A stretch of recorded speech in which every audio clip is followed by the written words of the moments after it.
आचार्य जी, मेरा नाम पिनक है। आपने मेरे जीवन में क्रांति ला दी है। जीवन में सब कुछ नया नया उतर रहा है। नए संबंध, नया ज्ञान। आपका बहुत बहुत धन्यवाद।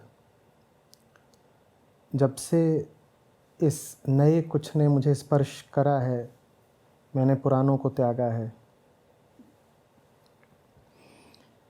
आपकी तबीयत के संदर्भ में कल जब अंशु जी का फ़ोन आया कि आपका स्वास्थ्य ठीक नहीं है, तब से लेकर शिविर स्थल आने तक मैं बेचैन था बहुत। तो मैंने देखा कि मैं कितना स्वार्थी हूँ।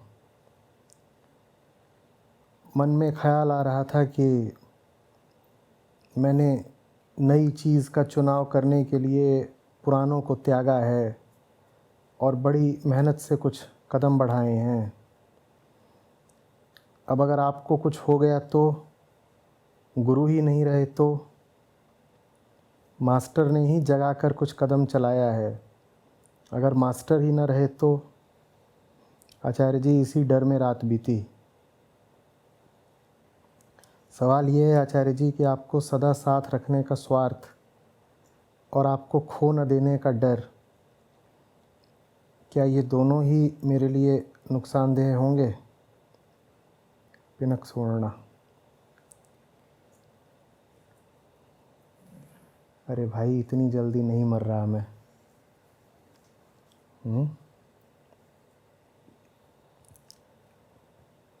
आने को थोड़ा ज़ोर लगा करके आ भी सकता था पुणे,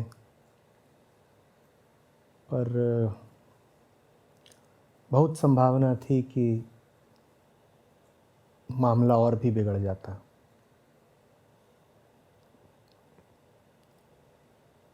पर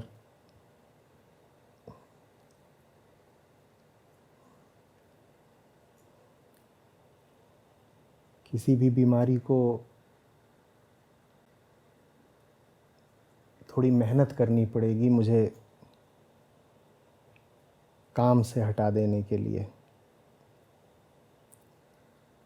तुम अपनी रातों की नींद मत खराब करो।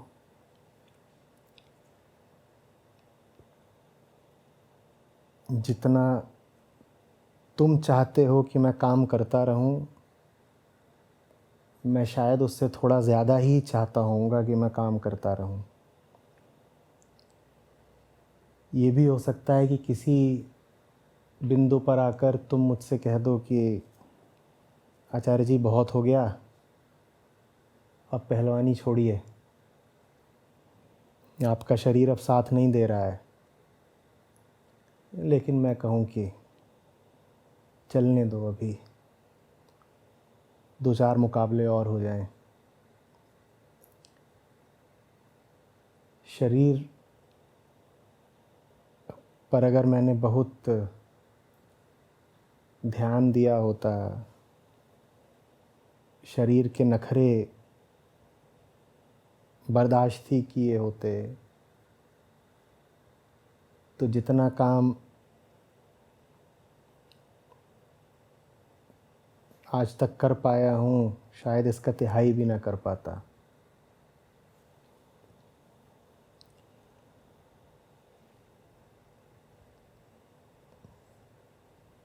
डॉक्टरों के पास इसीलिए मैं आम तौर पर जाने से कतराता ही हूँ।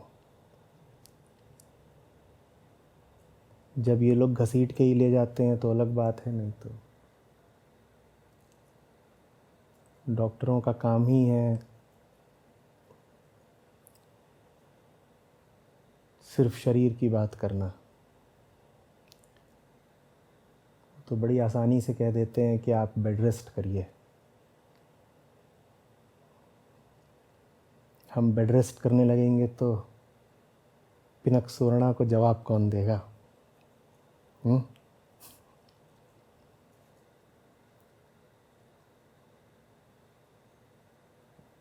डॉक्टरों का बस चलता होता तो उन्होंने जाने कितने महीने, शायद कितने साल मुझे या तो काम से वंचित ही कर दिया होता या काम की रफ्तार कम करवा दी होती। अपनी जगह वो बिल्कुल सही होते, बिल्कुल ठीक कह रहे होते। उनका काम है आपको शरीर की तरह देखना, शरीर के स्वास्थ्य का पूरा ख्याल रखना।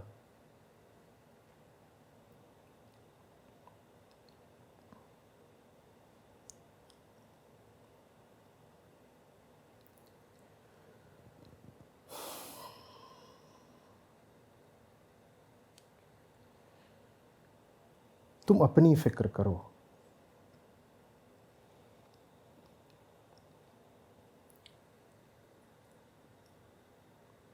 मैं तो शारीरिक दृष्टि से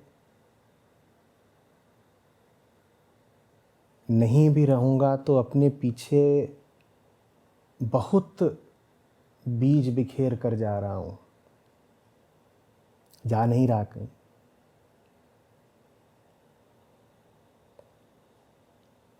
पर दिन रात बीज हवाओं को देता जा रहा हूँ, वो ले जा रही हैं, तमाम जगहों पर बीज पड़ रहे हैं। बेशक बहुत सारे बीज पत्थरों पर पड़ रहे हैं, बेशक बहुत सारे बीज लोगों के पांव तले आके नष्ट भी हुए जा रहे हैं, बेशक बहुत सारे बीज कहीं गल जा रहे हों, कहीं जल जा रहे हों, पर फिर भी इतने ज़्यादा बीज हैं जो बिखेरे जा रहे हैं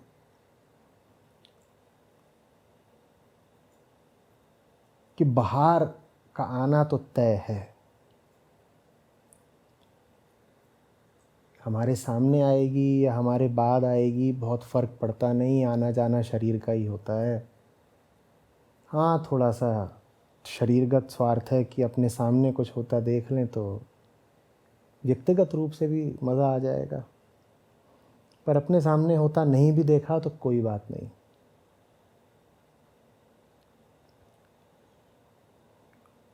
बाहर तो आएगी।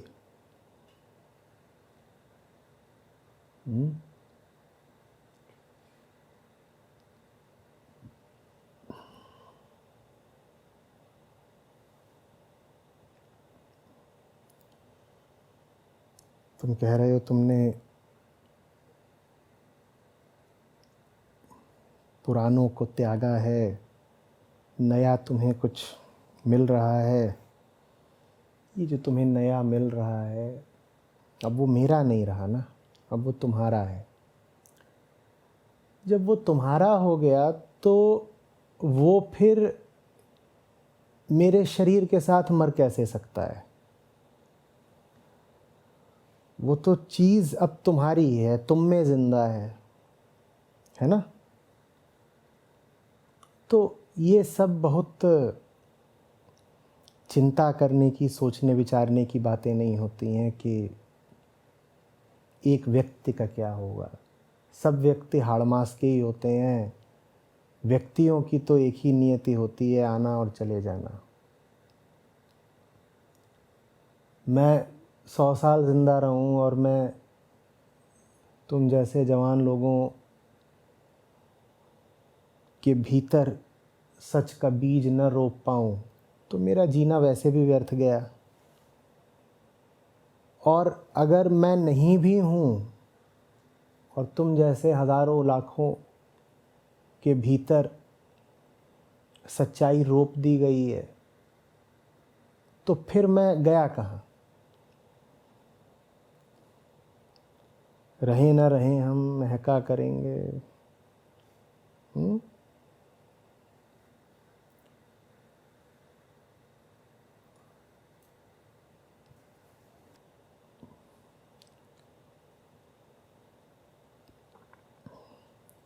ध्यान उस पर दो जो नया अब तुम्हारे भीतर फूट रहा है। जिसकी नन्ही कोपलें प्रकट हो रही हैं। बहुत नन्हा है, छोटा है अभी, उसको प्रश्रय की, पोषण की ज़रूरत है, और उसको प्रश्रय और पोषण तुम ही दे सकते हो, मैं नहीं। मेरा अधिकार इतने तक ही है कि कहा ना, बीज उड़ा दूं हवाओं में, उसके बाद वो जहां पड़े और किसी को वो पसंद आ जाएं, किसी को उनमें कीमत और सार्थकता दिखाई दे, तो अब ये उसकी जिम्मेदारी है कि उन बीजों को अपना मान करके उन्हें खाद पानी दे। बीज मैंने उड़ाया था, पर आकर के तुम्हारे आंगन में पड़ गया है ना, तो अब वो किसका है, मेरा कि तुम्हारा? अब वो तुम्हारा है। मैं अब कोई नहीं। वास्तव में वो बीज व्यक्तिगत रूप से मेरा भी कभी था ही नहीं। ऐसे समझ लो जैसे मुझे भी किसी और से मिला था, मुझे भी मिला किसी से, मैंने दुनिया में बांट दिया, अब तुमको मिल गया, अब तुम्हारा है, तुम उसकी सेवा करो। और वो कोपल बड़ी नई है, बड़ी छोटी, बड़ी मुलायम है। तुम्हें अभी बड़ा ख्याल रखना पड़ेगा। मौसम प्रतिकूल है। जान ही कितनी होती है एक नन्हे से पौधे में। तो मेरी चिंता करने की जगह तुम अपनी चिंता करो। तुम्हारी जिंदगी में जो ये नया नया आ रहा है ना, फिर कह रहा हूं, ये बहुत कमजोर है, बहुत छोटा है, शिशुवत है, नन्ही पर्णिकाएं हैं।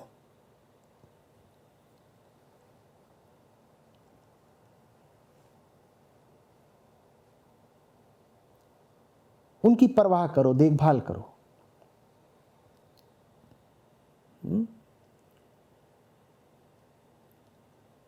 वही मैं हूं।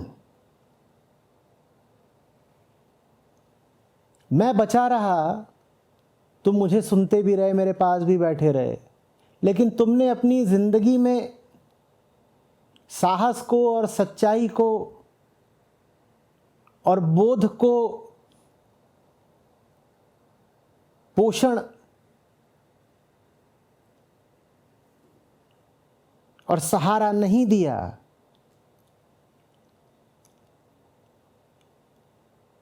तो क्या लाभ तुम्हारा मेरे पास बैठने का? और ये बात बिल्कुल ध्यान से समझ लो, सच बहुत बाद में तुमको सहारा देता है, शुरू में तुम्हें सच को सहारा देना पड़ता है।